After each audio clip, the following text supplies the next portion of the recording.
네, 안녕하세요. 저는 경기도에 살고 있는 김 씨라고 합니다.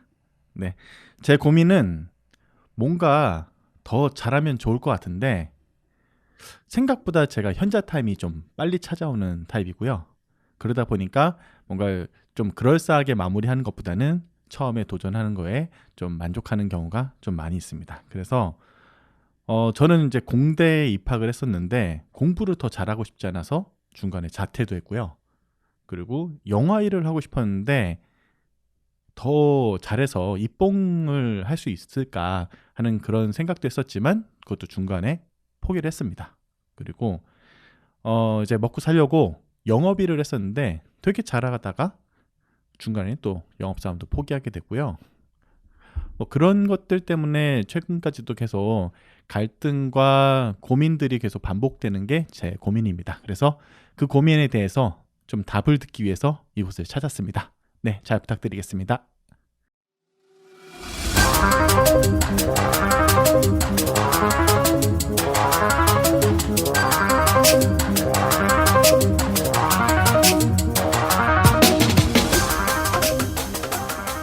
네, 안녕하세요. 무책임 상담소에 오신 것을 환영합니다. 반갑습니다. 환영합니다. 네, 초대 감사합니다. 네, 직업을 굉장히 많이 바꾸셨다고 들었는데 네, 어떤 일을 하셨나요?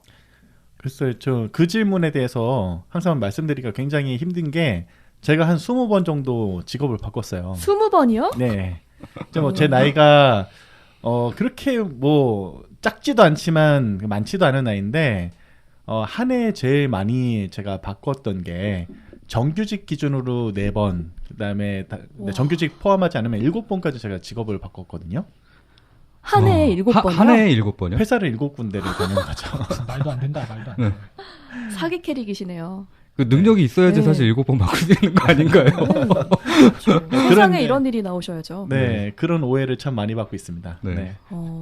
아니 정말 이거는 능력자의 고민이에요. 그쵸. 네, 무슨 정규직을 뭐 1년에 4번이요? 그러니까. 부러워서 말이 안 나오는데 네. 네. 이게 전국의 잉여들에게 네. 희망을 드리는 방송이 돼야 되는데 절망을 드리는 방송이 될 것 같아. 그러니까요. 어떻게 해야 돼? 그러니까. 네. 눈높이를 낮추면은 네. 네, 사실 뭐 기회는 많이 있긴 한데 네. 어쨌든 뭐 좋은 케이스는 아닌 것 같아서 제가 뭐 이렇게 뭐 크게 부러움을 사지는 않을 것 같네요. 네. 관심사가 굉장히 다양하신가 봐요. 제가 이제 고민 상담에 서두에서 말씀드렸지만 제가 공대를 나왔어요. 공대를 나왔는데 언제나 자퇴를 꿈꾸고 있었거든요. 네, 그래서 자퇴하자마자 이제 영화일을 이제 했었거든요. 그러니까 그렇게 좀 관심사들이 여러 군데에 걸쳐서 많이 있다 보니까 계속 좀 그렇게 좀 지금까지도 계속 그렇게 가는 것 같아요. 혹시 어딘가에 딱 입사를 하는 것이 초기의 목표가 항상 되는 거 아니세요? 그렇다고 볼 수도 있는데 사실 그걸 결정하는 게 그 대상에 대해서 굉장히 좀 흥미가 좀 많은 편이에요. 네. 그러니까 제가 경험해보지 않았던 거에 대해서 그래서 막상 이제 가서 실망하는 경우도 있고 가서 재미를 느끼는 경우도 있는데 사실 지금 고민이 되는 거는 실망했던 경우를 빼고라도 제가 재밌었던 거에서도 제가 그걸 중간에 이제 뭐 포기를 하고 나오는 케이스들이 좀 꽤 있었죠. 재밌는 걸 포기하게 된 이유는 뭐가 있었나요? 더 재밌는 걸 발견하기. 그건 또 좋은 이건 또 거 이해가 아닌가요? 된다.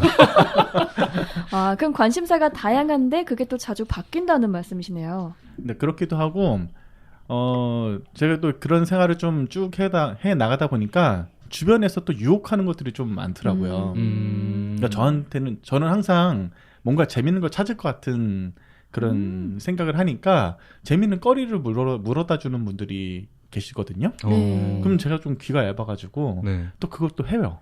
네. 네, 지금 일을 또 포기하고 가서 또 새로운 걸 하기도 하고 그렇게 살았는데 사실 이게 제가 고민이 아니라고 생각을 했었어요. 그러니까 제가 이거 고민으로 못 느끼고 있었거든요. 네. 이제 고민이 된 거는 제가 이제 결혼했어요. 네. 결혼하고 이제 아이도 지금 이제 있다 보니까 그러니까 이게 고민이 되더라고요. 네, 그러니까 외부에서부터 느껴지는 그 고민들이 일단 저한테 오는데 어떻게 보면은 제가 이거를 선택하는 거에 대한 고민도 있지만 앞으로 선택하지 못할 거에 대한 고민들도 있는 것 같아요. 새로운 거를. 네. 그러니까 두려움 같은 거군요. 그러니까. 네. 보면 할 줄 아는 게 굉장히 많으시고 그러니까 주변에서 같이 하자는 말도 많이 듣고 그랬을 때 또 웬만큼 무언가 해내시니까 주변에서 자꾸만 길이 들어오잖아요. 네. 좀 세상이 원하는 융합형 인재가 네. 네, 바로 지금 저희 눈앞에 있습니다. 제가 더트라의 자매 방송이 이제 지식 해방전선이라는 네, 그렇죠. 방송 있죠. 네. 거기에 나오신 출연진 분 중에 저하고 참 비슷하다고 느꼈던 단어가 저비용 고효율로 여기 찾아주신다는 고급 잡부. 네 고급 잡부로 네. 란초님. 네. 네 저는 좀 고급까지는 안 되고 한 중급 정도 네 그 정도 잡부로 이렇게 왔다 갔다 하는 것 같아요. 네. 그 사실 저도 어머니가 항상 하시는 얘기가 있어요. 제가 참 능력은 이것저것 많은데 저러니까 배를 굽는다고. 그래서 어머니께서 너는 좀 능력을 좀 버리라고 숨기든가. 그래야지 주변의 사람들이 그거 이제 보지 않고 괜히 그거에 자꾸 너한테 뭐 하자고 이렇게 하지 않는다고. 그러니까 좀 모자란 척도 좀 해라. 네. 모자란 척. 그런 얘기를 하셨는데 제가 볼 때는 그 팔방미인이 배를 굽고 산다고 하는 이제 옛말이 있는데 오늘 나오신 김모 씨는 배를 굶지는 않으시는 것 같아요. 그럼 우리 굶게 된 다음에 고민할까요? 네, 그럼 이 문제에서 끝나는 거예요. 안 그러니까 뭐 다행이다. 네. 근데 정말 네. 어떤 일이든 많은 경험은 다 도움이 된다고 생각을 하는 타입이에요. 그래서 저도 이직을 굉장히 많이 했고 그것들이 처음 딱 봤을 때는 하나도 연관성이 없는 일이라고 생각했는데 나중에 다 합쳐져가지고 희한하게 시너지를 내더라고요. 맞아요. 아마 이 김 씨께서도 그렇게 계속 일을 더 업그레이드해서 해나가실 것 같다는 생각이 들어서 사실 그렇게 걱정이 안 되네요. 그렇죠. 네. 뭐 큰 걱정이 안 돼요. 그러니까요. 근데 사실 이제 네. 예, 고민하시는 게 앞으로 무언가를 포기하지 않았을 때 아쉽지 않을까인 건가요? 그러니까 이거의 시초가 됐던 그러니까 어떤 트리거가 됐던 단어가 있었던 게 제가 이제 영화를 하다가 네. 그만두게 된 계기가 사실 싫어서보다는 어떤 계기들이 좀 있었어요. 그러니까 좀 실패를 겪으면서 포기를 하게 됐었는데 그러면서 뭐 생계라든가 이런 것들이 겹치다 보니까 영화를 포기하게 됐었거든요. 그때 이제 제 친동생이 꿈에서 너무 멀어지는 거 아니냐. 그거에 대해서 나중에 후회하지 않을 거 아니냐라는 얘기를 했을 때 굉장히 저도 좀 당황을 했었어요. 그러니까 제가 그때 영화를 포기하게 된 경우도 어떤 뭐 일종의 사기도 좀 있었고, 네 그러면서 결국에는 좀 심적인 갈등을 좀 깊게 하다가 포기를 했는데 그때 내가 이렇게 다시 돌아올 수 있을까라는 생각을 하면서 일을 벌였거든요. 그렇게 왔는데 지금은 사실 현실적인 상황 때문에 지금의 일을 버리질 못해요. 쉽게 버리지 못하니까 새로운 거를 계속 저한테 다가오는 것들이 있고 그래서 이거를 어떻게 하면은 그 두 개를 맞출 수 있을까? 제가 10년 뒤에도 지금 일을 그냥 꾸준히 했다는 것 때문에 후회하지 않을까라는 생각을 좀 하는 거죠. 근데 꼭 직업이 한 개여야 될 필요는 없지 않나요? 그렇죠. 네. 여기 계신 모든 분들께서 지금 사실 직업이 하나가 아니에요. 그렇죠. 네. 전 닥치는 대로 다 하고 있습니다. 뭐 제가 할 수 있는 건. 저도 마찬가지로 닥치는 대로 하고 있습니다. 네. 사실 저도 진짜 이것저것 해서 네. 뭐 기획하고 그림 그리고 디자인하고 그 노무대님도 거의 그러시지요? 저는 정말 이 김모님의 이야기를 들으면서 능력이 많아서 정말 부럽지만 또 저 이면에는 저런 고민이 있구나. 결국 사람은 일이 많건 적건 간에 똑같은 무게의 고민을 갖고 가게 되는 것인가 그런 생각이 들더라고요. 그러게요. 맞습니다. 또 저는 마음에 하나 또 걸린 게 그 영화 일을 하시다가 어떤 트리거가 된 거, 그 다음에 계기가 된 것 중에 하나가 사기꾼이 껴있다는 거.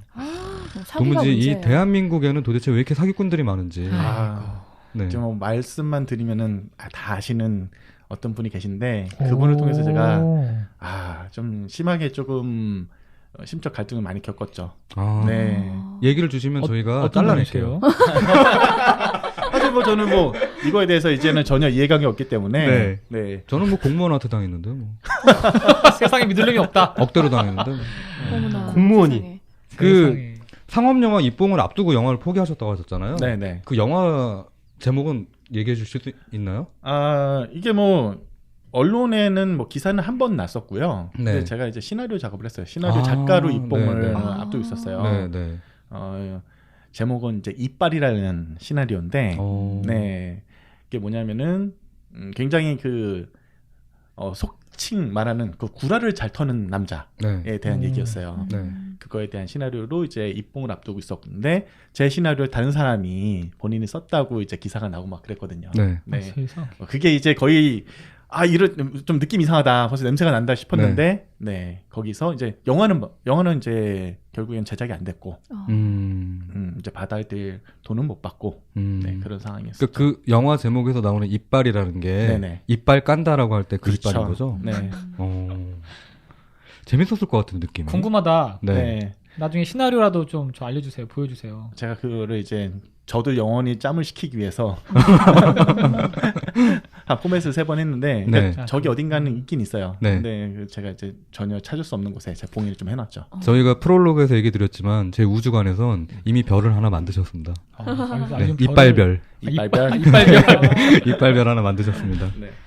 그럼 그동안 포기해온 일들 중에서 가장 마음에 남아있는 게 방금 말씀하신 영화 관련 일이시네요? 영화는 정말 지금도 꿈이 남아 있어요. 네, 왜냐면은 뭐 여기서 제가 지금 현재 하는 일을 어떻게 말씀을 드려야 되는지 모르겠는데, 네, 이제 슬슬 얘기를 하실 때가 됐죠? 네. 어떻게 보면 팟캐스트를 많이 들어보신 분들은 제 목소리를 아시는 분들도 손톱만큼 있을 수도 있는데, 되게 큰 손톱이다. 발톱. 이빨, 손톱, 발톱 다 나오네요. 네, 오늘 뭐 신체 부위 버려지는 신체 부위네요. 네, 저는 이제 스튜디오 일기 당천이라는 스튜디오를 운영하고 있고요. 팟캐스트 미드 전문 팟캐스트인 미드나잇 익스프레스를 진행했던, 네, 현재는 이제 김모 씨, 네, 이름은 김모 씨, 닉네임 그리스텀으로 불리는 사람입니다. 반갑습니다. 네. 네, 반갑습니다. 네, 어쨌든 저희 스튜디오를 이용해 주시는 고객님들 방송에 제가 출연하게 돼서 송구스럽습니다. 저희가 사장님한테 잘 보여야 돼서 일부러 맞아. 초대드렸습니다. 맞아요. 네, 그래서 지금 하는 이 스튜디오가 저희가 이제 이렇게 팟캐스트를 하시는 분들에게 대여도 해드리고, 네. 그다음에 뭐 이 공간을 이용하시고 싶은 분들에게 뭐 다양하게 소개를 해드리고 있는데, 같이 하는 친구가 있어요. 그 방송을 같이 진행했던 이제 엉준이라는 네. 친구가 있고요. 이 친구는 이제 유튜브 채널 엉준을 네. 이제 운영하고 있는 친구인데, 저희가 둘 다 영상을 같이 공부했었고, 네, 상업영화 그리고 네. 그 감독님 밑에서 일을 했었어요. 네, 그러다 보니까 그 꿈이 한 지금 15년 차, 네. 15년 전에 만나가지고 이어지다가 이 스튜디오를 만든 거는 저희의 꿈을 일정 부분 좀 실현시킬 수 있지 않을까라는 걸로 이곳을 공간을 만들게 됐죠. 네, 그래서 이쪽에서 영상 작업도 하고, 그다음에 저희가 지금 둘 다 나이가 되다 보니까 본래 하던 일 외에 뭔가 새로운 꿈도 한번 만들어보자라고 그거를 이 공간을 통해서 조금씩 만들고 있는데, 뭐 단편 영화 계획이라든가 이런 거를 좀 하고 있죠. 그래서 영화에 대한 꿈은 어떻게 좀 가져가고 있는 것 같긴 해요. 네. 네, 이제 한번 가져오신 그래도 그런 질문 제가 한번 좀 봤는데, 좀 그 말이 와닿았거든요. 이게 무엇이 문제일까? 라는 거를 계속 얘기 계속 하세요. 지금 끈기가 문제인 건지, 권태를 극복 못하는 참을성의 문제인 건지, 아니 무책임한 성격의 문제인 건지, 또 다른 심리적 문제인 건지. 그러니까 여하튼 간에 명확하게 이게 문제인 것 같다라는 거를 발견하셨다기보다는 이건가? 저건가? 이렇게 지금 문제에 해당 원인을 탐색하신 단계인 것 같은데 제 말이 맞나요? 그렇죠. 그게 사실 문제인지 몰랐던 때는 제가 결혼 전과 결혼 후로 좀 많이 갈라지는 것 같아요. 근데 결혼 후에 결혼 전이었구나 생각해보니까 연애 시절부터 제 명함이 여러 개로 이제 바뀌는 걸 보는 이제 현 와이프, 전 여자친구, 그걸 보면서 굉장히 우려를 많이 했어요. 이렇게 살아도 되냐. 그래서 이게 문제였구나 라고 그때 느꼈죠. 근데 문제라고 제가 느끼자마자 그때부터는 제가 뭔가 결정하는 게 되게 조금 고민이 되는 거예요. 그렇죠. 네. 저는 제 그전까지만 해도 새로운 거 재밌는 거를 제가 찾을 때 더 좋고 그다음에 제가 그 전에 있었던 거가 이어져서 더 좋은 결과를 낼 수 있을 거라는 생각을 했었거든요. 근데 지금은 그게 좀 주저돼요. 그러니까 새로운 걸 할 때 결과 기존 거에 대한 그 경험치가 다음의 일에 이어지지 않을 수 있을 거라는 걱정이 더 앞서는 거죠. 그거를 인정받지 못할 거라는 걱정이. 그렇기 때문에 그거를 또 선택하는데 좀 주저되는 일도 좀 있는 것 같고, 그렇습니다. 지금 고민을 정리해 주시고 네. 해결해 주시기 되게 좀 어려울 수도 있을 것 같은데, 제가 지금 고민은 새로운 일을 하고 싶은 거에 대한 걱정과 함께 그거 했을 때 그런 무책임하게 제가 결정했던 거에 대해서 네. 제가 감당할 수 있을 것인가, 네. 네, 그런 거, 그리고 가족이 감당할 수 있을 것인가라는 뭐 이런 네. 것들이 고민들이 복합적으로 가는 거죠. 우선 얘기 드리고 싶은 건 저희는 해결은 해드리지 않습니다. 맞아요. 그렇죠. 네. 네. 저희는 무책임하기 때문에 네. 네. 그거에 대해서 잘 들어드리고 뭐 그거에 가정법원 대해서 같은 데서는 네. 그거 어떻게 할 수는 있겠는데, 네, 4주 기다리세요. 뭐 네. 그걸 해드릴 수 있는데 저희가 그거는 못 해드리고 네. 네, 제가 볼 때 본인이 하시는 일에 대해서 과감하게 결정을 잘 하시는 분들을 보면 직관이 뛰어나다는 생각이 들어요. 내가 어떻게 해나가야 될지에 대한 직관이 딱 있는 분들이에요. 그래서 그건 무책임하고는 좀 다른 것 같아요. 내가 이쪽으로 가는 게 지금 맞는 것 같아. 지금 내가 이걸 해야 될 것 같다라고 생각이 들기 때문에 그렇게 실행을 하는 거거든요. 그렇기 때문에 저는 만약에 무언가를 하고 싶을 때 그렇게 시작하시고 또 이게 아니다 싶을 때 빨리 나오시는 것도 굉장히 좋은 선택이라고 생각하거든요. 지금 이나리님 말씀하신 거에 네. 제가 뭔가 약간 좀 이 등골을 스쳐나가는 네. 그런 오. 게 멘트들이 있었던 게, 네. 뭔가 좀 빨리 빠져나오는 그런 직관 있잖아요. 네. 네. 그 친구들, 제 지인들이 저한테 말하는 게 약간 그 레밍 같은 직관이 있대요. 위기 감지 능력. 네. 그게 뭐냐면은 제가 한 해 가장 많은 직업을 가졌었던 네. 그 해에 제가 7번 이직했으니까 6번을 다른 회사를 그만둔 거잖아요. 네. 그 6회사가 다 망했어요. 아, 그러니까요. 센스가 뛰어나시네요. 자연재해 전에 막 곤충들이 이동하잖아요. 권총이다. 네, 그런 감이 뛰어난 분들이 있어요. 내가 여기에 남아야 할지, 내 길을 가야 할지. 그래서 전 그거에 대해서 지금까지 너무 잘해오셨으니까, 네, 앞으로 그렇게 걱정할 일은 아니라고 생각하고, 아까 그리고 또 인정에 대해서 말씀하셨는데, 그 인정이라는 걸 나의 이제 가족에게 받아야 되는 부분인 건지, 아니면 사회적으로 받고 싶은 부분인 건지, 그거를 결정하시는 게 좋은 것 같아요. 그렇군요. 네, 그래서 본인 스스로 그냥 이건 내 인생이니까 가족에게 피해 안 가는 선에서 내가 하고 싶은 걸 다 해보겠어라고 생각하신다면 큰 문제 없을 것 같고요. 네. 근데 내가 추구하고자 하는 가치가 더불어 살아가는 삶이기 때문에 그래 우리 와이프나 아이들을 생각할 때 지금 내가 당장 뭔가 그만두는 건 무책임해 보일 수 있어라고 생각하신다면 조율을 같이 해봐야겠죠. 근데 제가 볼 때 이런 분들이 딱히 그렇게 뭔가 선택을 잘못하실 일은 없어요. 맞아요. 예. 이거 제가 봤을 때는 이게 꼭 약간 그거 같은데 자기한테 그 자연스럽고 진짜 자기 거 같은 경우에는 그걸 어떻게 할 수 있냐면 내 자신이 그렇다는 걸 인지하지 못할 경우가 되게 많아요. 네, 제가 자주 드는 비유인데 하늘을 나는 새한테 걔한테 너 어떻게 하늘을 나니? 라고 하면 내가 하늘을 날고 있었어? 라고 얘기한단 말이에요. 걔 같은 경우에. 근데 그거를 지켜보는 예를 들면 다른 동물들이 너 하늘 나는 각도가 이렇고 막 계속 얘기하면 부자연스러워지는 것 같아요. 내가 하늘을 나누고 있구나. 그럼 나의 날개질은 45도가 아니라 60도로 해야 되나? 근데 거기서부터 부자연스러워지면서 여러 가지 것들이 좀 안 좋아지는 생각하거든요. 개인적으로는. 높이 날 수 있는 새가 그렇게 자기가 나는 것에 대해서 고민을 하기 시작하면 결과는 뻔해요. 추락해요. 정확합니다. 네. 바로 그렇기 때문에 저는 잘하고 계시다고 제가 왜 또 확신드리고 말씀드릴 수 있냐면 안 굶고 이미 훌륭한 건강과 일을 잘 하고 계시잖아요. 그럼 제가 봤을 때는 큰 문제가 아닌 거예요. 예를 들면 진짜 이것저것 다 하는데 그 가장 기본적인 자기 생활 자체를 유지시키지 못한다고 하면 그건 문제가 있다고 생각하거든요. 개인적으로. 그래서 그건 아니다. 일단 첫 번째로 전 그 말씀 드리고 싶고, 두 번째로는 뭐냐면 그럼에도 불구하고 이런 질문이 생기실 수 있으십니다. 난 왜 이렇게 많은 일들을 하는 것인가? 이게 뭔가 하나의 공통 분모가 있는 것인가? 아니면 공통 분모를 찾아야만 하는 것인가? 자, 이건 3부 저 수상한 책방에서 얘기하겠습니다. 아우 적절한데?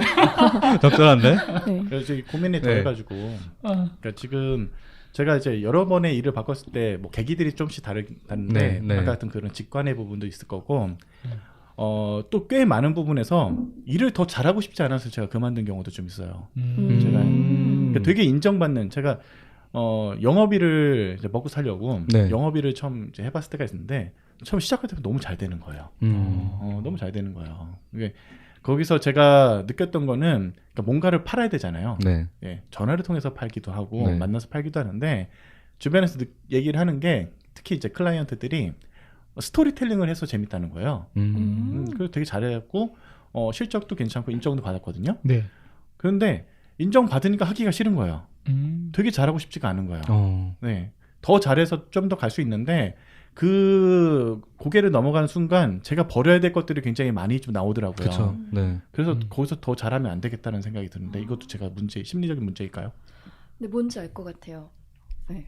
뭔가 하나를 딱 향해 가고 그냥 처음에는 멋모르고 시작해서 인정을 잘 받으면서 하다 보면은 이 길로 내가 그냥 쭉 이것만 고수했을 때 성공할 수 있을 것 같기도 하고 인정도 더 받을 수 있는데 그렇게 되면 다른 걸 포기해야 된다는 거 저도 비슷한 거 많이 겪어봐가지고 공감하는 바입니다. 저 같은 경우에 100% 동감이 되는 게요. 제가 알지 못했던 저의 능력을 한번 발견한 적이 있었는데 제가 장사를 되게 잘해요. 그러실 것 같아요. 네, 그러니까 사람들한테 사기를 되게 잘 쳐요. 약 파는 거? 약 파는 거. 쉽게 소위 이제 말해서 약 파는 걸 잘해요. 그러니까 뭔가 물건을 가져가면 저는 절대로 그 물건을 집으로 가져간 적이 없었어요. 와우. 판을 짜거나 어디 가서 뭐 부탁을 받아가지고 이거 팔아야 되라고 해서 제가 일부를 도와주거나. 그러니까 중간에 제가 디자인 잠깐 쉴 때 뭐를 했냐면 여기저기 불려다니면서 물건 파는 걸 했어요. 시장에서 파는 걸 보고 스카웃을 당한 거야. 옆에 있는 가게에서. 우리 것도 좀 팔아달라고. 왜냐면 그 가게에서는 하루 매출이 한 30만 원 정도밖에 안 나오고 원래 제가 하던 자리에서는 뭐 한 25만 원, 15만 원 정도밖에 매출이 안 나오는데 제가 그 가게에 들어가서 매출을 하루에 300만 원 넘게 냈어요. 세일즈 청부업자시네요. 네. 네. 그러니까 이 옆에 있는 사람들이 저한테 의뢰를 한 거예요. 우리 것도 좀 팔아달라고. 와. 근데 마찬가지로 가가지고 물건을 팔면서 원래 그 사람들이 내던 매출의 3-4배를 냈어요. 와. 근데 별게 아니라 저는 이제 오는 사람들 있잖아요. 오는 사람들 관찰을 해요. 그래서 뭔가 이 사람한테 어울릴 만한 거를 제가 큐레이션해서 추천하는 거예요. 와. 그리고 만약에 이 사람이 머뭇거려. 그러면 그 이윤 있잖아요. 이윤을 계산을 해서 이윤에서 많이 내가 손해보지 않는 선에서 뭔가 하나씩 줘요. 그리고 이제 디벨롭도 해요. 그냥 포장 없이 팔던 것들을 어떤 것들은 포장을 하면 3-4배 정도의 가격을 받을 수 있는 것들이 있거든요. 네. 그냥 벌크로 팔기 때문에 껍데기가 없는 걸로 팔기 때문에 뭐 한 1,000원 정도에 팔았다. 근데 그걸 만약에 포장을 잘해서 팔면은 10,000원까지도 팔아요. 그러니까 이제 저는 이제 그런 식으로 제안을 했죠. 그런데 왜 안 하세요? 두려웠어요. 어떤 게요? 내가 사실은 디자이너로서 성공하고 싶었고 그 다음에 뭔가 내 사업을 통해서 뭔가 성공을 하고 싶었는데 이 장사를 해가지고 내가 이게 또 매일매일 돈을 만지잖아요. 통장으로 들어오는 게 아니라 돈을 세면서 내가 그거를 되게 기뻐하는 거를 어느 순간 느낀 거예요. 와, 이거 너무 좋다. 아, 이거 최고다. 막 그걸 자꾸 느끼니까 어느 순간에 되게 멍해지는 거 있죠. 내가 하고 싶었던 건 이거 아닌데? 내가 성공하고 싶은 것도 이게 아닌데? 그리고 어느 순간 느끼는 건 장사를 시작하면 이건 하루도 쉴 수가 없는데? 라고 생각을 하니까 이거는 더 이상 내가 손을 많이 대면 안 되겠다. 뭔가 이런 기회가 정확하게 내가 이 장사를 해야겠다라고 하는 뭔가 딱 그 시기가 왔을 때 때가 됐을 때 뭔가 하면 모를까 지금은 내가 이거 손대면 안 되겠다라고 해서 저도 접은 적이 있었거든요. 그런 거구나. 어떻게 생각하면 저 같은 경우에는 그게 그림 그리는 것 같은 거네요. 보니까. 그러니까 저한테는 그림 그리는 게 이런 말 하면 정말 재수없을 수도 있는데 네. 어렵지 않거든요. 그냥 재수없어. 그려져 있는 거예요. 아직 그게 재수없어. 그림을 잘 그리는 게 아니라 이때 욕 좀 해도 될까요? 네, 이따 좀 해주세요. 하지 말아줘요. 어떤 거냐면 그래서 그림 그리는 능력을 가지고 제가 불허해 본 적이 한 번도 없어요. 아무리 디테일하게 하이퍼를 해도 대강의 뭔가 저한테 새롭지 않은 거죠. 그런데 문제가 뭐냐면 일단 크게 제가 볼 때 두 가지 문제가 생기더라고요. 첫 번째로는 제가 쉽게 툭툭 나오잖아요. 그걸 보고 다른 사람들이 좋아해줘도 그거에 대해 확신 갖기 어렵고, 첫 번째로는 이게 진짜, 왜냐하면 저한테는 어렵지 않게 얻은 결과물이기 때문에 다른 사람들한테 칭찬받는 게 내가 이래도 되나? 이런 게 일단 있고, 두 번째로는 그거에 대해서 큰 가치 부여를 안 하게 돼버리면서 제가 안 하게 돼요. 그거에 대해서. 근데 이제 이게 왜 문제가 되냐면 자기가 원하는 나와 다른 사람들이 원하는 내가 있거든요. 그런데 이 세상을 혼자 사는 게 아니기 때문에 그 두 가지 비율을 적정하게 잘 맞춰서 하는 게 중요한데, 보통 일반적으로 자기가 원하는 나와 상대방이 원하는 나가 일치되지 않기 때문에 생기는 부조리가 많이 있거든요. 그리스dom님 같은 경우에는 뭔가 완결지어지고 딱 마침표가 되는 거에 대한 강력한 두려움이 있으신 게 아닌가 싶어요. 그냥 항상 가능성을 놓고 싶어 하지 않으시는 거죠. 그렇기 때문에 가능성이 완결지어서 100%가 되는 순간 뭔가 그냥 그걸로 끝나버리고 재미없어지는 거에 대한 그런 심리적인 두려움이 있는 게 아닐까. 그게 어떻게 나왔는지 전 잘 모르겠습니다만. 맞아요. 하나의 직업이나 하나의 나를 통칭하는 무언가로 정의되기 싫으신 것 같기도 해요. 네. 근데 이제 정말 직업이 나를 대표하는 게 아니잖아요. 그러니까 직업 하나로 나를 설명할 수 있는 시대가 아니에요. 아까 말씀드렸지만 융합형 인재, 네. 인생은 너무 길어졌고 내가 직업 하나를 가지고 평생 어차피 먹고 살 수가 없어요. 그래서 이것저것이 다 모여서 나를 만들어주는 거니까 명함이 아까 많았다고 하셨잖아요. 네. 그거 굉장히 자랑스러운 일이거든요. 네. 제가 생각할 때. 네네. 네. 어떻게 생각하세요? 저요? 저 같으면은 그 명함을 모아가지고 액자를 하나 해놓을 것 같은데. 그러니까요. 네. 저도 그럴 것 같아요. 나중에 자식한테 보여주기도 되게 멋있을 것 같아요. 네. 아버지가 사실은 네가 알기로는 스튜디오의 주인장이자 영화 관련 뭔가 콘텐츠를 만드는 사람이지만 아버지가 사실은 이런 일도 했었어. 그러니까. 너는 잘 모르겠지만 이렇게 얘기해 줄 수 있는 그런 자랑거리가 될 수도 있을 것 같거든요. 그러니까 그런 거에 대한 이게 그러니까 계속 이제 좋은 케이스로 이제 가서 좋은 네. 결과를 내는 일을 계속 이어갔으면은 그게 하나하나가 저의 훈장이 됐을 거라고 생각했었는데 네. 사실 좋지 않은 선택도 좀 많았기 때문에 네. 네 그래서 제가 그런 명함들은 바로 제가 그만두자마자 네, 분리수거를 다 했던 기억이 좀 있고요. 그래서 제가 아까 릭님이 얘기하셨던 것 중에서 또 공감이 갔던 거는 신기하네. 이게 말하다 보니까 네. 제가 스스로 좀 정리가 되네요. 저의 인생에 대해서. 근데 저희는 청문회하는 식으로 상담을 해드리기 때문에 네. 그 뭔가를 새롭게 제안하고 이렇게 만들어나가는 거에서 되게 재미를 느껴요. 네. 이게 특히 이제 술자리에서 술 토크를 하면서 네. 그때는 무슨 나라도 세울 것 같잖아요. 그렇죠. 네. 그 누구 뭐 장관 시키고 뭐 다 이렇게 하는데 장관. 그러다 보니까 그런 거 되게 재미있게 있는데 막상 그 들어가서 막 농밀하게 이제 일을 시작하면은 그때부터 일이 막 재미없어지기 시작하는 거예요. 또 상황도 변하죠. 네. 네. 그래서 딱 거기까지만 일하고 싶은 거예요. 그런 상황에서 그렇게 그만둔 일도 꽤 많아요. 그러니까 나중에 그 일이 되게 잘 됐대요. 그러면 배 아픈 거는 한 1 정도 있고 9 정도는 역시 하면서 그때부터는 막 이제 뭐 자아에 대해서 이제 막 이제 오는 거죠. 그래서 나는 그러면은 프로로 네.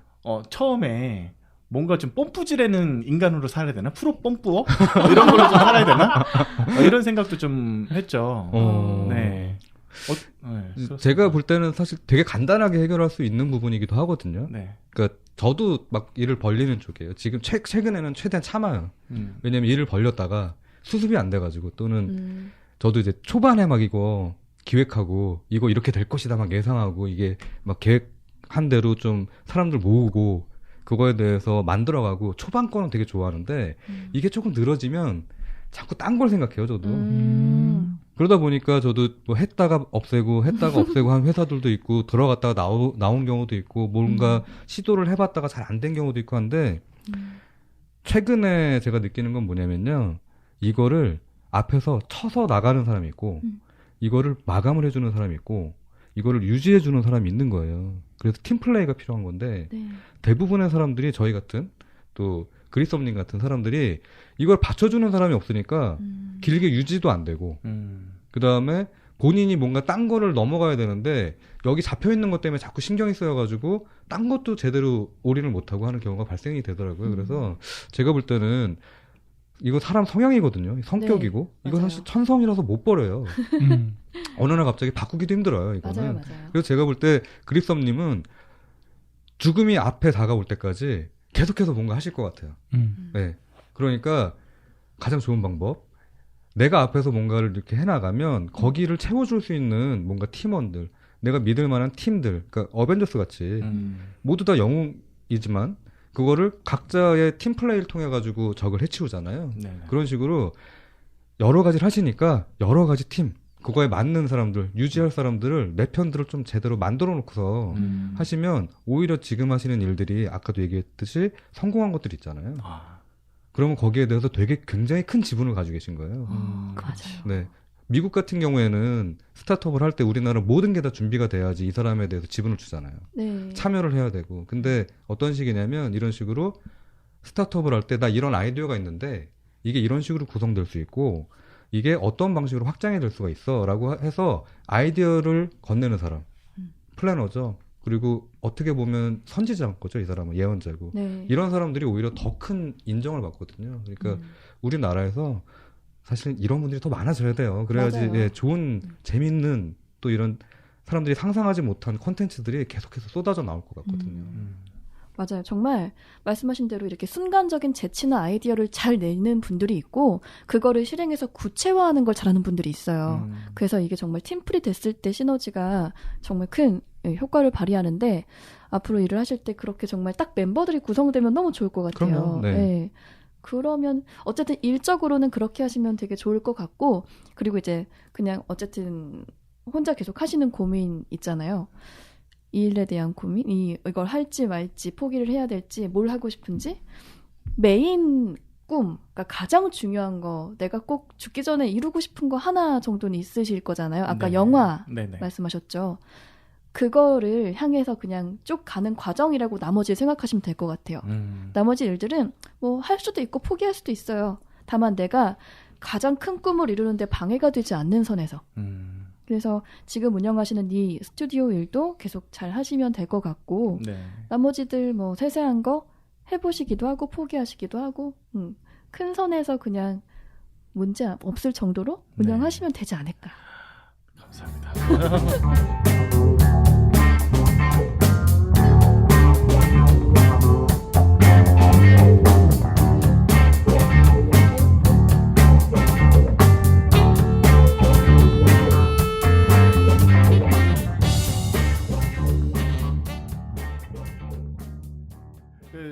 제가 계속 그냥 마음으로만 그것도 좀 짐처럼 갖고 있던 고민이었거든요. 네. 근데 생각해 보면은 오늘 이제 고민을 이제 말씀드리면서 어느 부분은 저 스스로도 조금 해결되고 있다라고 생각되는 부분도 있었어요. 근데 제가 그 계기가 제가 이 스튜디오 일기당천을 작년 11월에 열었거든요. 네.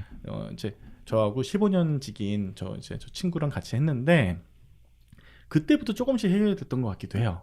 왜냐면은 이 스튜디오가 제 꿈을 이뤄줄 수 있는 공간이라고 어느 정도 확신이 들어서 이 공간을 보자마자 뭐 한 3일 만에 이 공간을 저희가 쓰기로 하고 계약을 했거든요. 그런 부분에서 그리고 이렇게 자리가 있으니까 이렇게 훌륭하신 이제 더트라 멤버들도 이제 만나게 되고 어떻게 보면은 제가 어벤져스 멤버들을 만났네요. 그러니까 네. 이 본능과 직관이 대단한 게 벌써 이렇게 잘 하고 계시잖아요. 그렇죠. 그 꿈을 네. 향해서 작년에 이거를 여신 거고 너무 잘 해내가고 있으시니까. 사실 그래서 저희 같은 사람, 그러니까 이게 이런 성향을 가진 사람들이 전체로 본다면 상대적으로 소수이기 때문에 또 그리고 이렇게 얘기를 꺼내지 않으면 너도 그랬어라고 알 수가 없으니까 어떤 문제가 있냐면 이게 지금 나만 이상한 것 같고 그래요. 근데 사실은 아니거든요. 그래서 오히려 지금 이 문제 해결에서 가장 중요한 점이 뭐냐면 나와 비슷한 이런 동지 그리고 나와 보완 관계를 할 수 있는 그런 동지 사람들을 만나자. 이게 포인트가 아닐까 맞아요. 하네요. 아까 뭐 성격이 문제 아닐까, 뭐 심리적인 문제가 아닐까 말씀하셨는데 그런 건 아닌 것 같아요. 잘못되지 이거는 않았어요. 잘못된 거 틀린 거 아니고 다른 거예요. 음. 네, 다른 사람들끼리 그럼 또 얘기를 잘 해나가서 극복을 하면 되는 거고 문제가 된다면. 근데 문제가 될 만한 요소는 없어 보여요. 그래서 제가 그냥 살면서 스스로가 그냥 외로운 늑대 그런 증후군이 있지 않나라는 생각을 좀 많이 하고 있었거든요. 네. 그냥 전 외로운 게 되게 저의 어떤 사명 같은 느낌이 좀 들었거든요. 그게 그런 사람들이 있어요. 사주가 네. 있대요. 네. 여기 다 그런 분들 네. 아니에요? 네, 맞아요. 그리고 좀 즐거워지면은 네. 좀 괜히 좀 먼저 빠져나가야 될 것 같고 맞아요. 아, 이런 있었는데 근데 제가 그런 직감 관련해서 제가 좀 좀 신기했던 거 가장 최근에 네. 제가 이 더트라가 나올 것 같았어요. 아 진짜요? 네. 오? 왜냐면은 네. 제가 제이크님하고 노모데님하고 네. 분명히 그 케미가 있던 게 느껴졌어요. 아. 저 두 분은 따로 방송을 하시겠구나. 오. 좀 그런 웃고 게 계신 있었고. 노모드님. 네. 다시 방송을 하신다는 게 이상하지 않았어요. 그리고 이제 당연히 할 게 왔구나. 이런 생각이 좀 들었는데 어떻게 보면은 제 식스센스가 네. 그리고 또 지금의 식스센스는 이게 굉장히 잘 될 것 같다. 아. 네. 오늘 그리썸 도사님께서 그도사님. 네, 구도사님께서 네. 저희 앞날을 네. 점쳐주셨습니다. 광고주님이 네. 이제 많이 붙을 거다. 너무 웃긴다. 후원도 많이 네, 들어오고. 저희 네. 후원과 광고 네. 기다리고 있으니까요. 네. 네, 아유 이거 지금 미리미리 같이 투자하세요. 네. 제가 지분 안 돼요. 그러면 저 망해요. 네. 아까 말씀드렸지만. 너무 웃긴다. 네. 그 영화 중에 네. 그 소셜 네트워크 보면은 페이스북에 투자가 들어오는 시기가 있었는데 넵스터의 창업자인 사람이 그런 얘기를 합니다. 지금 후원 받지 마. 오. 지금 여기에 상업적인 뭔가를 집어넣지 마. 왜? 이게 얼마나 커질지 몰라. 네, 저도 그렇게 생각합니다. 조금 더 무르익을 때까지 네. 저희가 배고프더라도 좀 참아봅시다. 네. 네, 뭔가. 네, 그리고 저희 이제 슬슬 또 다른 사연도 있다면서요. 아, 네. 그렇습니다. 이제 청취자 여러분께서 보내주신 사연이 있어요.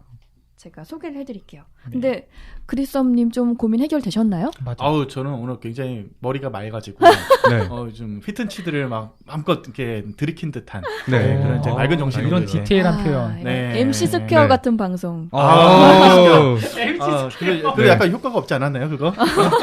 플라시보 아니었나요, 그거? 어쨌든 뭐 플라시보든 중요합니다. 어쨌든 일단 네. 나으면 되니까요. 아, 네. 저는 그래서 그 MC 스퀘어 조금 더 얘기를 할게요. 갑자기. MC 스퀘어에 대한 효능이 너무 궁금한 거예요. 오. 근데 이 눈으로 씌우는 게 있고 귀로 듣는 게 있잖아요. 맞아요. 동시에 같이 하죠. 네, 같이 하잖아요. 근데 이걸 썼는데 별로 효과가 없었어요. 아, 그래요? 네, 그래서 이 듣는 거가 뭔가 효과가 있나 싶어가지고 그 불법적으로 MP3 파일이 돌아다녔었거든요. 그래서 예전에 작업할 때 그거를 밤새서 삐삐 소리를 듣고 했었는데 생각해도 집중력이 높아져요. 저 해봤어요. 네. 저 중학교 때, 어. 고등학교 때인가? 네. 잠깐 썼었는데 네. 괜찮았어요. 저는. 그러니까 막 성적이 올랐다 이거보다는 집중하는데 좀 도움이 되더라고요. 그러니까 약간 좀 트랜스 상태로 만드는 것 같아요, 사람을. 맞아요. 이게 몸이 약간 처져요. 네. 그래가지고 그냥 공부를 하게 되더라고요. 어쨌든 제가 볼 때는 MC 스퀘어 되게 좋은 제품이거든요. MC 스퀘어 회사 쪽에서 저희 방송을 들으시면 후원을 바라겠습니다. 네, 어플 있더라고요. 네. 유료예요. 아, 그래요? 네. 자, 그러면 사연 읽어주시죠. 네, 청취자 사연 소개해드리겠습니다. 익명을 요청하신 분이시고요. 안녕하십니까 더트라 여러분. 방송 재미지게 감사하게 잘 듣고 있습니다. 어떤 고민이든 친절하고 꼼꼼하고 무책임하게 해결해 주실 것 같아서 이렇게 용기 내서 메일을 드립니다. 제 고민은 짧고 굵어요. 제가 화를 잘 못 냅니다. 그래서 화를 제때 제대로 잘 내는 방법에 대해서 여쭤보고 싶어요. 화를 잘 못 낸다? 애가 착하고 마음이 넓고 뭐 이딴 거랑 하나도 상관없는 것 같고 굳이 따지자면 애가 좀 멍청해서 그런 것 같은데 라고 쓰신 거예요. 제가 말하는 게 아닙니다. 네. 세상에. 어이없고 황당하고 기막힌 일을 당하면 머릿속에 퓨즈가 탁 끊어지면서 화내야 될 타이밍을 놓쳐버립니다. 나 화내도 되는 거 맞지? 근데 얼만큼 화를 내야 되지? 내가 이렇게까지 정색하면 저 사람이 민망하려나? 나는 이 사람이랑 안 보면 그만이라고 해도 나 때문에 다른 사람 입장까지 불편해지는 거 아닐까? 이런 생각들을 하면서 하다 보면 이미 그 상황이 지나가 버리는 거죠. 제가 차라리 천사표거나 금붕어 기억력이고 그러면 뭐 그럴 수도 있지 하고 넘어나갈 텐데 또 그건 아니라서요. 소심하고 꿍하게 자꾸 몇 날 며칠 머릿속에서 100만 번씩 무한 반복됩니다. 이불킥 하면서요. 게다가 이게 탁탁 털어지는 것도 아니어서 결국엔 마음에 차곡차곡 쌓여 있어요. 그래서 뒤늦게 짜증에 화신이 되어 있는 저를 발견하고 합니다. 화를 제대로 내고 털어내면 되는 것을 찌질하게 이게 뭔가요? 다음번에 같은 일을 당하면 절대 가만히 있지 않겠다. 이번만 참고 넘어가야지. 라고 해도 저는 같은 상황에 놓였을 때 또 타이밍을 놓칠 것이 틀림없어요. 저는 왜 이렇게 빈구 같을까요? 아이고. 저는 왜 이렇게 생겨먹었을까요? 이런 고민도 해결이 가능하려나요? 라고 길게 사연 남겨주셨습니다. 우선 그 처음에 그 사연 보내실 때 짧고 굵다고 하셨는데 생각보다 되게 길어요. 맞아요. 네. 이거는 방법이 하나밖에 없습니다. 오. 그냥 보살이 되십시오. 아, 지금 내 눈앞에서 환란을 일으키는 이 불쌍한 중생을, 이 중생의 고단한 삶을 그냥 위에서 한번 내려다 보시는 게 어떨까. 그 불쌍함이라는 게 상대가 누구든 간에 적용이 되거든요. 이 답 없는 세상에, 이 네. 답이 없는 세상에 인간으로 태어난 것 자체가 어쩌면 불쌍한 거예요. 그러니까 예를 들어서 직장 상사가 나한테 이유 없이 짜증을 내고 화를 냈어요. 나는 거기다가 적당한 멘트를 못 쳐서 막 계속 생각이 나요. 근데 생각해보세요. 위에서 치고 아래에서 치고 올라오는 직장 상사의 삶을, 그 고단함을 생각해보면 이분은 집에 가서 과연 맘 놓고 쉴 수 있을까요? 스트레스 얼마나 많이 받을까요? 그러니까 그거를 어떻게 풀어내지 못해가지고 그 화가 나한테 온 건데, 그냥 한 발 물러서서 생각해보면 안쓰러운 점이 분명히 있을 겁니다. 뭔가 엄청난 해결 방법이 나왔다. 저는 측은지심이 너무 강해요. 그래가지고 아. 뭔가 누군가랑 만약에 싸우게 되고 하더라도 당장 잠깐 내가 화를 냈다 해도 금방 너무 막 불쌍해져요, 상대방이. 저 사람도 뭔가 힘든 게 있을 텐데 막 이런 생각이 드는 거예요. 근데 의외로 이게 굉장히 좋거든요. 네. 그래서 그리고 또 별거 아닌 걸로 사람을 빡치게 하는 사람은 성격이 원래 그따위거나 아니면 삶 자체가 퍽퍽한 분들이에요. 마음의 여유가 있고 그냥 행복한 사람들은 남을 화나게 하지 않거든요. 그러니까 애초에 내가 화를 내봤자 나만 2차로 신경을 쓰게 되고 어차피 그 순간만 넘기면 그 사람들도 민망해지거든요. 그러니까 저 같은 경우는 오히려 잘해줬어요, 그 사람들한테. 나한테 어이없이 화를 내거나 나에게 피해를 준 사람들에게 더 웃으면서 더 잘해줬어요. 미운 놈 떡 하나 넣어준다. 맞아요. 회사에서도 그냥 신경 굉장히 더 거슬리게 하거나 본인도 알아요. 나한테 짜증을 냈다는 걸. 나한테 부당한 대우를 했다는 걸 아는데 그거에 대해서 전혀 굴하지 않고 네, 더 웃으면서 아니면 지나가면서 뭐 사탕이라도 드렸어요. 근데 훨씬 인간관계가 좋아지더라고요. 여기 살아있는 보살이 계셨네. 저도 약간 보살 타입인 것 네. 같아요. 저도 비슷해요. 이 질문 주신 분이랑 네. 성격이 너무 비슷해가지고 혼자 집에 가면서 울거나 집에서 막 이불킥한 적이 많았거든요. 나름 해결책을 찾은 게 그거였어요. 다 불쌍하게 보면 돼요. 아니면 실제로 이런. 불쌍해요, 다. 네. 우리를 쳐다보신 눈이 그래서 그렇게 아니, 그렇지 않아요. 아니, 지금은 어벤져스를 만나서 너무 행복하거든요. 네, 근데 이제 사회에서 결이 잘 맞지 않는 분들과 부딪히게 됐을 때 그렇게 생각하면 나 자신의 마음이 평화로워집니다. 이거 약간 제가 좀 덧붙여서 얘기를 드릴게요. 그 불교에서 얘기하는 게 있어요. 그러니까 뭔가 화를 내가 날 때 화를 상대방한테 푸는 거는 그 업을 쌓는 행위 중에 하나예요. 네, 덕과 이제 업이라는 게 있는데 방금 전에 이제 그 미나리님께서 얘기하신 방법은 덕을 쌓는 방법이에요. 네, 근데 이 덕이라는 거는 내가 못 받을 수도 있어요. 이 덕에 대한 보답을 사실 내 생에 못 받을 수는 있지만 내 주변 사람들이 받아요. 불교에서 말하는 덕이라는 거는. 업은 반대예요. 주변 사람들이 업을 쌓잖아요. 근데 어떤 희생양 하나가 그 업을 모두 몽땅 다 받아요. 그렇기 때문에 이 업을 쌓는다는 거는 방금 전에 얘기했듯이 이런 화가 날 때 상대방한테 공격을 한다거나 내가 받은 것보다 더 심한 걸 했을 땐 업이 쌓여요.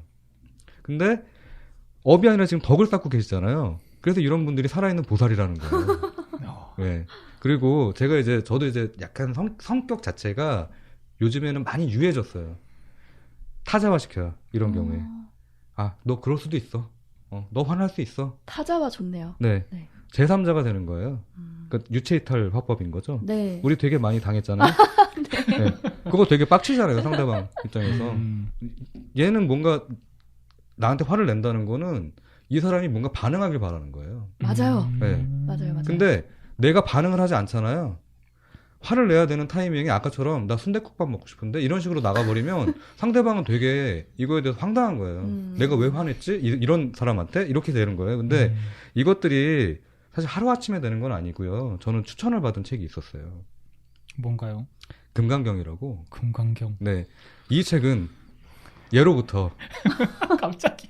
하루에 한 장씩만 읽으면 평생 동안 지은 업보를 한 장씩 날린다는 네. 그런 전설이 있는 책입니다. 네. 이게 뭔가 허경영 같기도 하고.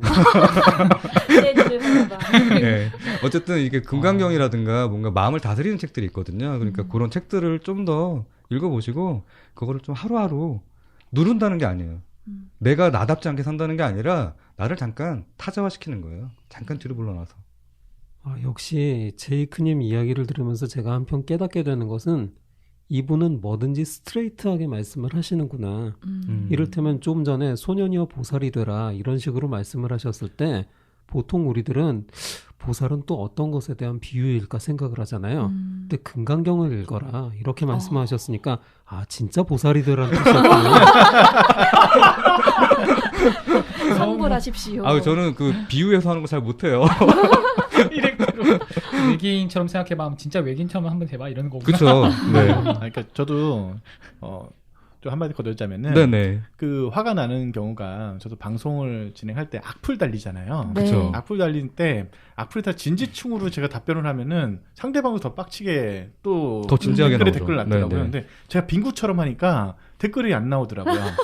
바보구나 얘는.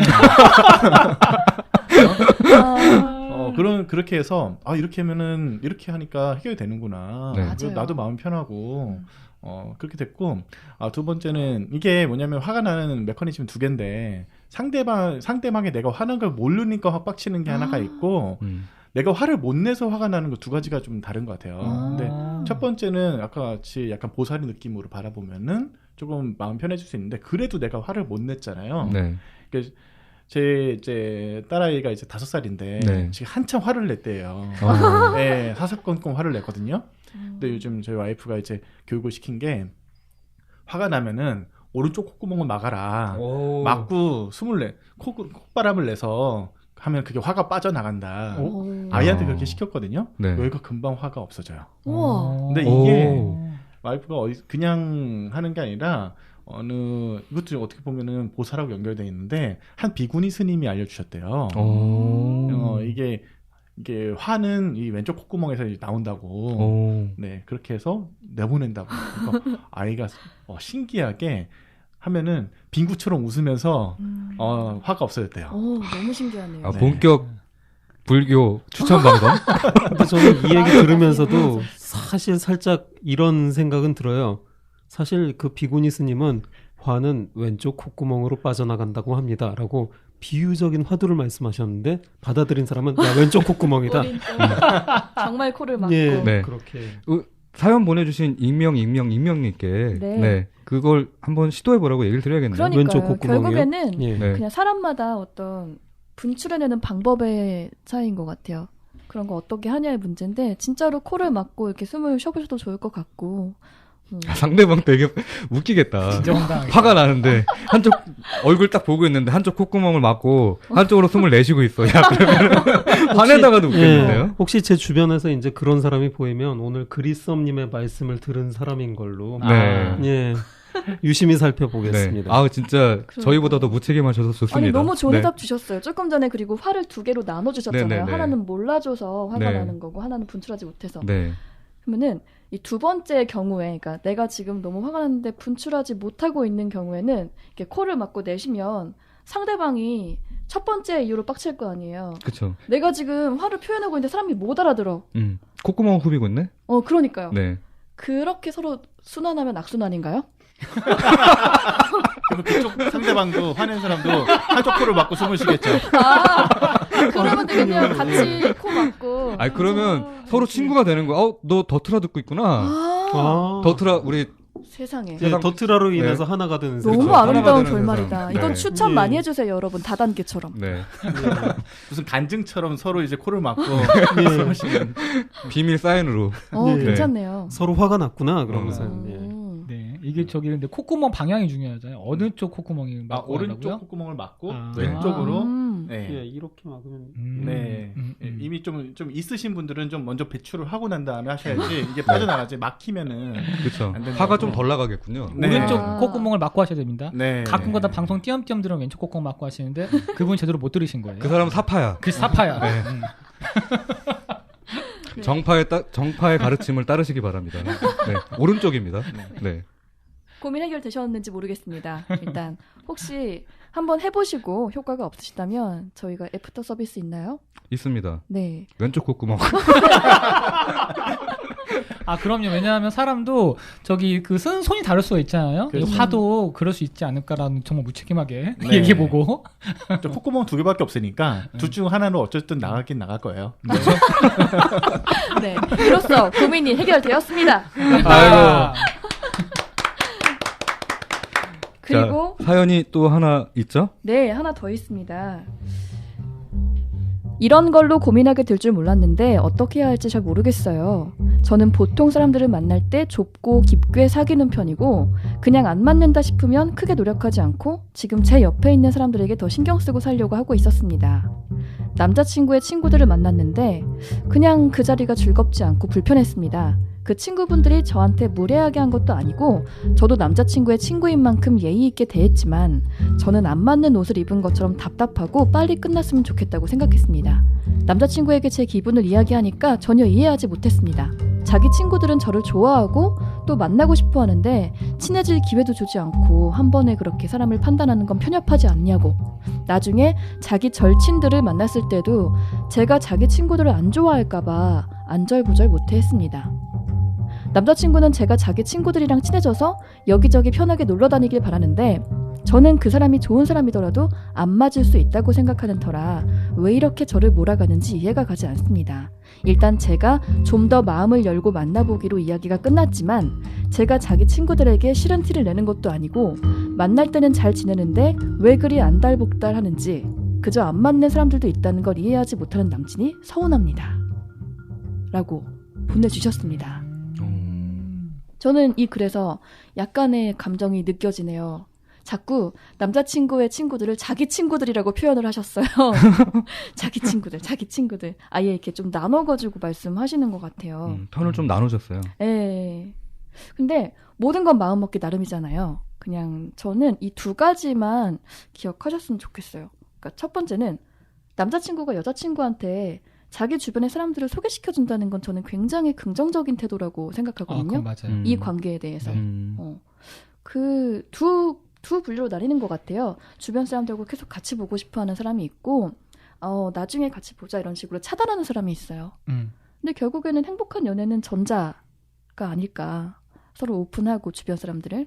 그래서 저는 일단은 이 고민에 대해서 일단 긍정적인 면은 그거라고 생각하고 그리고 또 두 번째는 상대방의 의도가 친구를 소개시켜줘가지고 다 같이 놀자라기보다는 이 글 쓴 분과 뭐라도 함께 하고 싶은 거 아닌지 그러니까 친구를 만나는 거마저도 떨어져 있고 싶지 않아서 같이 하고 싶은 거 아닌가 그렇다면은 그 의도가 약간 혹시 무시됐다고 생각하는 건 아닐지 그래서 서운한 거 아닐지 라는 생각도 저는 해봅니다.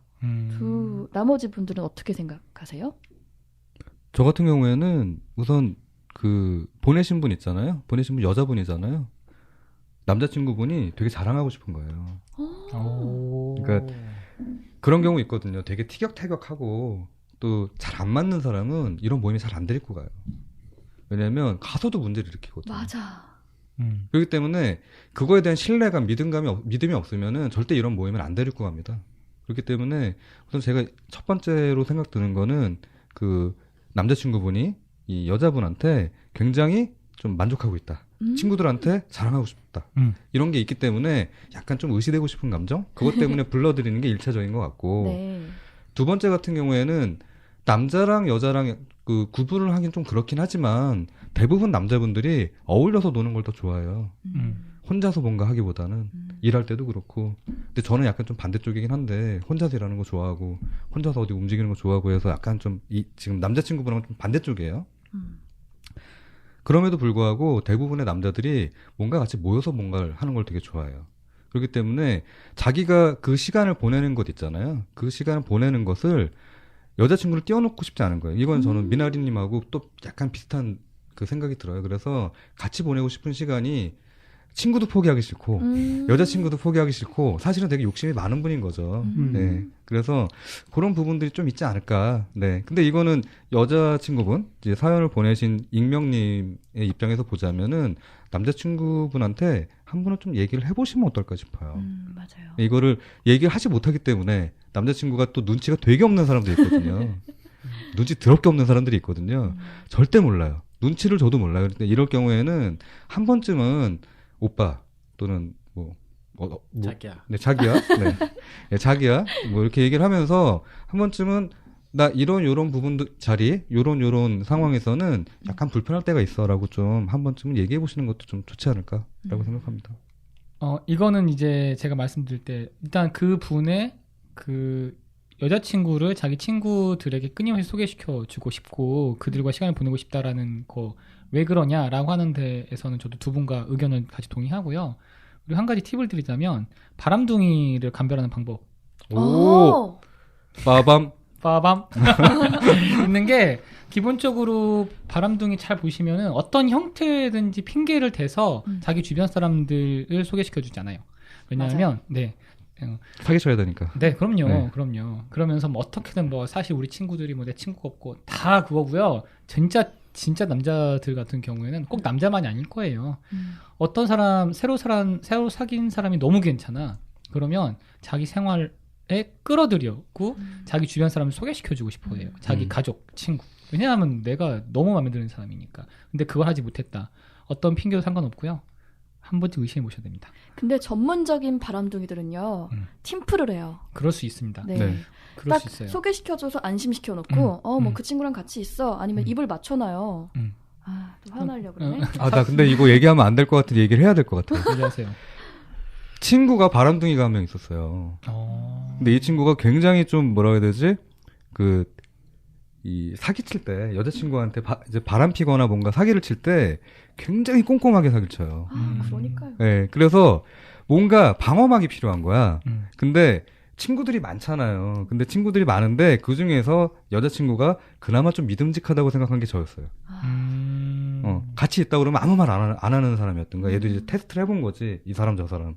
근데 제이크랑 같이 있다고 하면 여자친구가 그 이후로는 안전하게. 왜냐면 제가 이제 그 당시에 술을 안 먹었을 때라서 이제 술까지 안 먹으니까 오빠가 술을 먹어도 내가 데려다 주니까 그거에 대해 되게 믿음을 가졌던 거야. 근데 이 친구는 역이용을 한 게 나랑 같이 있다고 하거나 또는 다른 친구들과 팀플을 해가지고 여자친구를 안심시키고 다른 여자를 만났던 거죠. 안 좋다. 네. 안 좋아.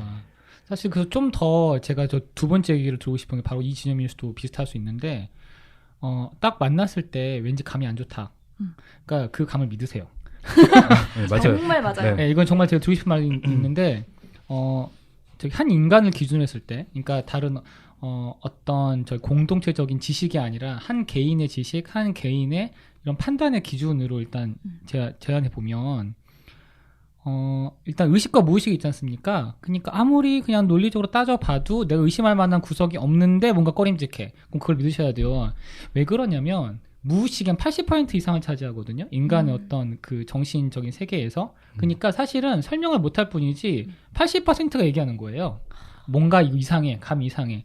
근데 20%의 의식은 자기 합리화를 하기가 너무 좋으니까 그 여자분들께 그 친구가 만일 좀 뭔가 의심할 구석이 없어도 이상하다, 의심해 보셔야 된다.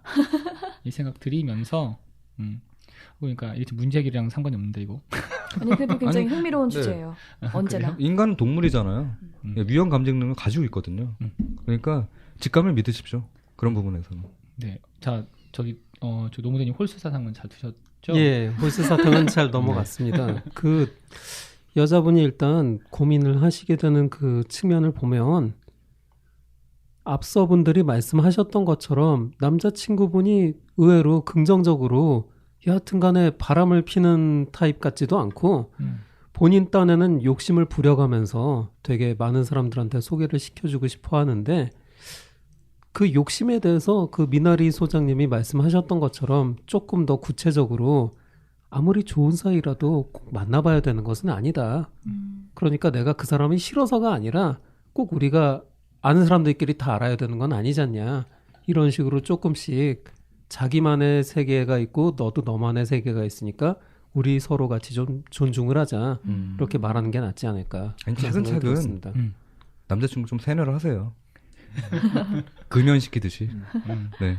맞아요. 그리고 정말 불편해하면 남자친구분도 억지로 그렇게 데려가진 않을 것 같고 이런 문제는 사실 너무 깊게 심각하게 고민하면 스트레스가 커져요. 그러니까 정말 일단 가볍게 너무 많은 생각하시지 마시고 가볍게 생각하시면 좋을 것 같고 그리고 바로 네. 적용할 수 있는 해결책 같은 거 찾아보시면 좋을 것 같아요. 저도 좀 의견을 드리자면은 이게 사람에 대한 어떤 고민거리보다는 어떤 취향의 강요의 관점에서 이분이 느끼는 거라고도 좀 생각이 좀 들어요. 그러니까 만약에 이게 사람을 소개시켜 준 게 아니라 예를 들어서 어떤 방송을 들어봐라.